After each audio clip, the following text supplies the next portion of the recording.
یہ ہیں جی واجد خان کیلیفورنیا ظاہر ہیں یو ایس اے. وہ کہتے ہیں جی کہ آپ پاکستان کی ایک انتہائی مؤثر آواز ہیں جو بے شمار لوگوں کی ترجمانی کرتے. میں 10 سال سے امریکہ میں مقیم ہوں اور ذاتی کاروبار کرتا ہوں، لیکن پاکستان کے حالات پہ دکھی ہوں. یعنی آپ سے ایک اوورسیز پاکستانی کی حیثیت سے درخواست ہے کہ وطن عزیز کو موجودہ حالات سے نکالنے کے لیے ڈسکشن سٹارٹر، اچھا خوبصورت ٹرم ہے، ڈسکشن سٹارٹر بن کے ایک ویڈیو جاری کریں جس کا مقصد یہ ہو کہ پاکستان کے حالات کیسے ٹھیک ہوں گے اور کون ٹھیک کرے گا. واجد خان صاحب، thank you very much for the complement. میں ایک بات آپ کو عرض کروں، میں کر تو سکتا ہوں، یہ ہوگا نہیں. میں تجاویز دے سکتا ہوں، میں موٹی سمبولک سی بات میں متن سے کہہ رہا ہوں کہ کوالٹی پرائمری ایجوکیشن اور ادر پاپولیشن مینجمنٹ، یہ سمجھو کہ پاکستان مسائلستان ہے اور ایک بہت بڑا سینڈوچ ہے، وہ ہمارا علاج ہے. ہماری بھوک، ننگ، غربت، ذلت، قرضے، ہر شے کا ایک اتنا بڑا سینڈوچ. پہلا سلائس کیا ہوگا؟ Quality primary education. یہ 15-20 سال کے بعد ایسے بچے پیدا کرو جو اس ملک کو سنبھالنے قابل ہوں. دوسرا ہے پاپولیشن مینجمنٹ.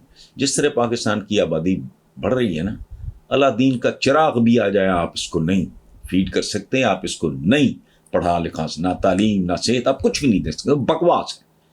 تو یہ ہمیں دہڑی باتیں ہیں، یہ پولیٹیشنز جگاڑی ہیں، ادھر ادھر آئیڈیاز دے کے تو فلانا کر کے وہ جیسے حسن اقبال نے 2 پیالیاں چائے کی کم کر دو، ایک کچھ اور چھوڑ رہا ہے. یہ بھانڈ نہیں ہے، اس طرح نہیں ہوگا. پلان ہے لیکن کون کرے گا؟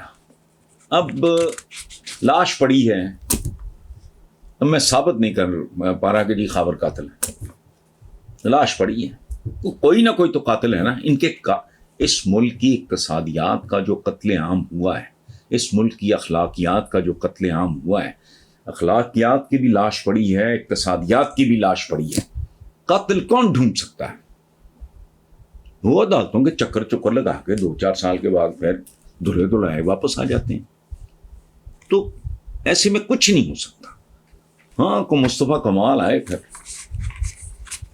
اور پھر مقدس بلیک میلر سے لے کے غیر مقدس منتخب بلیک میلرز تک میں 20 بار نہیں 100 بار سے زیادہ لکھ چکا ہوں. پاکستان کا حل ہے کہ آپ کو عجیب لگے گا، میں الٹرا جسے کہتے ہیں نا ڈیموکریٹ ہوں، لیکن ڈیموکریسی ہے کدھر؟ یہ تو بدماشی ہے، گنڈا گردی ہے، ایکسپلائٹیشن ہے. میں آپ کو ایک سیدھی سادی ایک بات عرض کر دوں، الٹا بھی کوئی لٹک جائے گا، اس کا کچھ نہیں ہونا.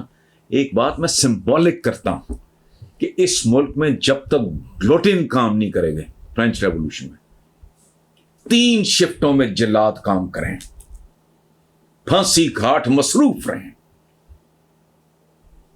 گلوٹن کام کرے، گردنیں کٹ کے پڑے. گلوٹن وہ فرینچ میں استعمال ہوگی، ہمارے یہاں فرانس میں استعمال ہوگی فرینچ ریولوشن کے بعد. یہ 2-4-5 سال بعد جو جانا پہچانا بدماش ہے اور ثبوت نہیں ہے تو بس ٹھیک ہے، لاش ثبوت ہے. یہ اکانومی مری پڑی ہے اس ملک کی، یہ موریلٹی مری پڑی ہے اس ملک کی، تو تم ہی تھے ذمہ دار. اب تم کس کا حصہ کتنا ہے ہم نہیں جانتے.